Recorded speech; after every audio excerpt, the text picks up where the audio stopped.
आदाब नाजरीन, मैं मोहम्मद आजम RH9 न्यूज में आपका खैर मकदम है। वक्फ मामले पर सुप्रीम कोर्ट में 15 मई को समाअत। नए चीफ जस्टिस PR गोई की ज़ेर क़यादत बेंच सुनवाई करेंगी। हिंदुस्तान की दारुल हुकूमत में मौजूद सुप्रीम कोर्ट ने कहा है कि वक्फ तरमीमी कानून की दस्तूरी हैसियत को चैलेंज करने वाली दरखास्तों पर अब नामजद chief justice of India BR गोई की ज़ेर क़यादत बेंच 15 मई को समाअत करेंगी, क्योंकि मौजूदा चीफ जस्टिस 16 मई को सबकदोश होने वाले हैं।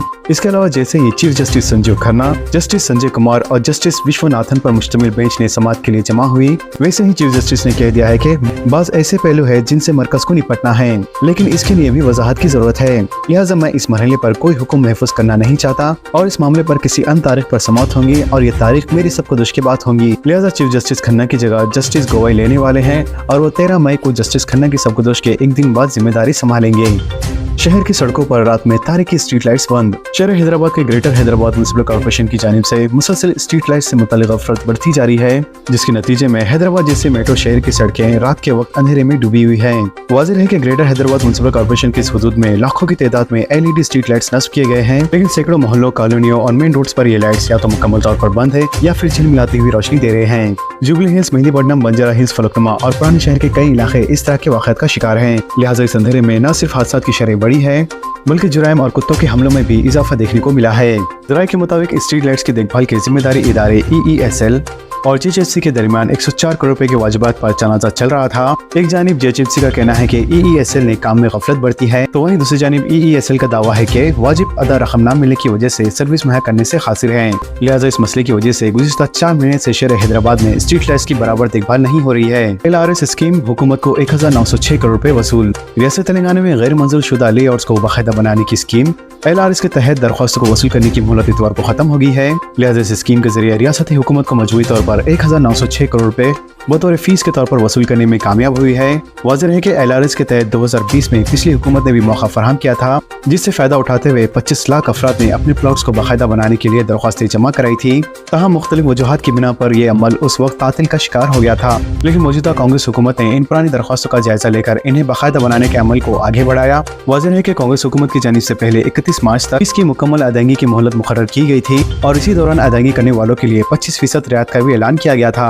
तमाम तकनीकी मसाइल और अवाम की जानिब से मौसूल होने वाली नुमाइंदगियों को मद्देनजर रखते हुए हुकूमत ने यह मोहलत 30 अप्रैल तक बढ़ा दी थी। लिहाजा इस तारीख तक 5 लाख दरख्वास्त गुजारों से हुकूमत को 1720 करोड़ रुपए वसूल हो चुके थे। बाद मुख्तलिफ हल्कों की जानिब से मजीद दरख्वास्तों और तकनीकी वजूहात की बिना पर हुकूमत ने आखिरी तारीख में एक बार फिर से तोसी कर दी थी और इसे 4 मई तक मुकर्रर कर दिया गया था। लिहाजा इतवार को मोहलत के इख्तिताम तक मजमूई तौर पर 5,66,400 दरख्वास्तों के तहत सरकारी खजाने में जुमला 1,900 करोड़ रुपए जमा हुए हैं।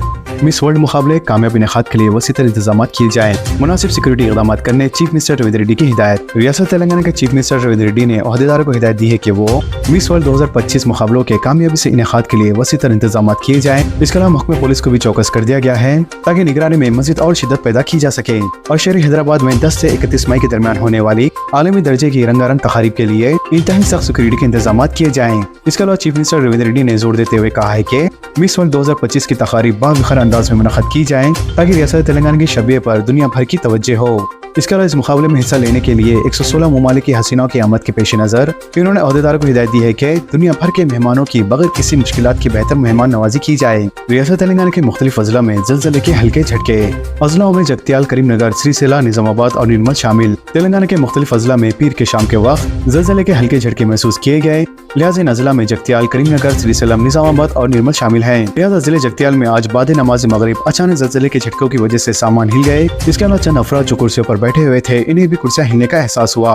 खाजीपुरा मस्जिद के इलाके में भी ज़लज़ले के झटके महसूस हुए। ज़लज़लों के झटकों से खौफ के आलम में अवाम घरों से बाहर निकल गए। मुकामी अवाम ने यह भी बताया है कि सड़कों और दीवारों पर भी दरारें पड़ गई है।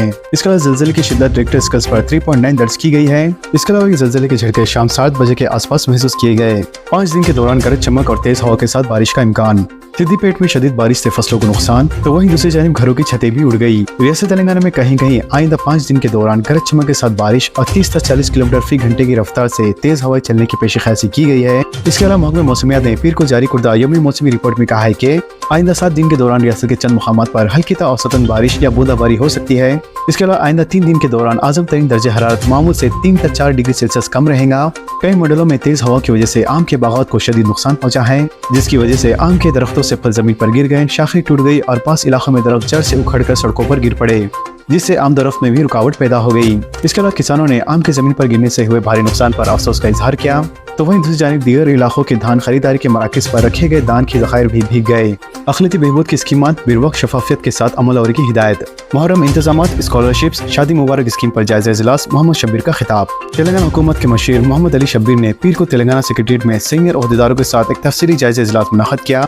लिहाजा इस इजलास में अखिलती बहबूद की स्कीमात, मरकजी हुकूमत के प्रोग्रामों और वक्फ बोर्ड से मुतालिक अहम मसाइल का जायजा लिया गया, जिसमें ओवरसीज स्कॉलरशिप और शादी मुबारक मुहर्रम के इंतजामात के लिए कोऑर्डिनेशन की कोशिशें शामिल हैं। इसके अलावा मोहम्मद अली शब्बीर ने तमाम ओहदेदारों को ज़ेरे इल्तवा इक़दाम की जवाबदेही, शफाफियत और वक्त पर अमल आवरी को यकीनी बनाने की हिदायत की, जिसमें एक बड़ा मसला हज हाउस से मुस्तकिल एक गैर इस्तेमाल शुदा इमारत भी है, जो गुज़िश्ता कांग्रेस के दौरे हुकूमत में कई कमर्शियल जायदादों के हुसूल के बाद तामीर की गई थी।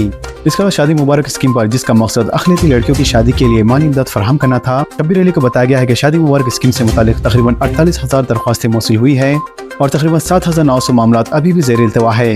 Rajiv Yuva Vikasam minority loan scheme CIBIL score लाजमी। रियासत तेलंगाना में हुकूमत की जानिब से इस बात का ऐलान किया गया है कि राजीव युवा विकासम स्कीम से इस्तेफादा हासिल करने के लिए बैंक के सिबिल स्कोर का होना लाजमी है। वाज़ेह है कि रियासत तेलंगाना में कांग्रेस हुकूमत की जानिब से बेरोजगार नौजवानों को रोजगार फराहम करने के लिए इस स्कीम की शुरुआत की गई थी। लिहाजा सिबिल स्कोर जो कर्ज हासिल करने में काफ़ी अहमियत रखता है, तो लिहाजा ऐसे दरख्वास्त दहिंदगान जिन्होंने अभी तक कर्ज हासिल नहीं किया था, तो ऐसे दरख्वास्त गुजारों के दरख्वास्त को हुकूमत की जानिब से मुस्तरद किए जाने के इम्कानात हैं। इसके अलावा रियासती हुकूमत ने राजीव युवा विकासम स्कीम की विफास के हिस्से के तौर पर लोगों के खर्च की तफसीलात जमा करने के इक़दाम किए हैं। वाज़ेह है कि इस स्कीम के लिए पूरी रियासत तेलंगाना से तकरीबन 16 लाख दरख्वास्तें मौसूल की गई हैं, जिनमें से 40% दरख्वास्तों के मुस्तरद होने के इम्कानात हैं। इसके अलावा हुकूमत की जानिब से राजीव युवा विकासम स्कीम के दरख्वास्तों का वेरिफिकेशन का अमल भी शुरू कर दिया गया है। लिहाजा 5 मई से 2 जून के दरमियान इन तमाम दरख्वास्तों का वेरिफिकेशन का अमल मुकम्मल कर लिया जाएगा। लिहाजा इन दरख्वास्तों के वेरिफिकेशन का अमल भी कास्ट की बुनियाद पर किया जाएगा। इसके अलावा वेरिफिकेशन के दौरान आपसे income certificate, ration card, pan card और आधार कार्ड के अलावा स्कीम यूनिट से मुतालिक तमाम तर तफसीलात हासिल की जाएंगी। इसके अलावा दरख्वास्त में दाखिल आपकी तमाम तर बैंक की तफसीलात भी आपसे हासिल की जाएंगी।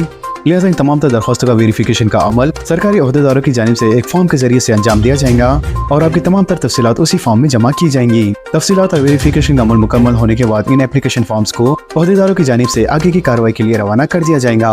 तो दोस्तों, इससे मुतालिक आप सबकी क्या राय है, नीचे कमेंट बॉक्स में अपना कमेंट जरूर जाहिर करें।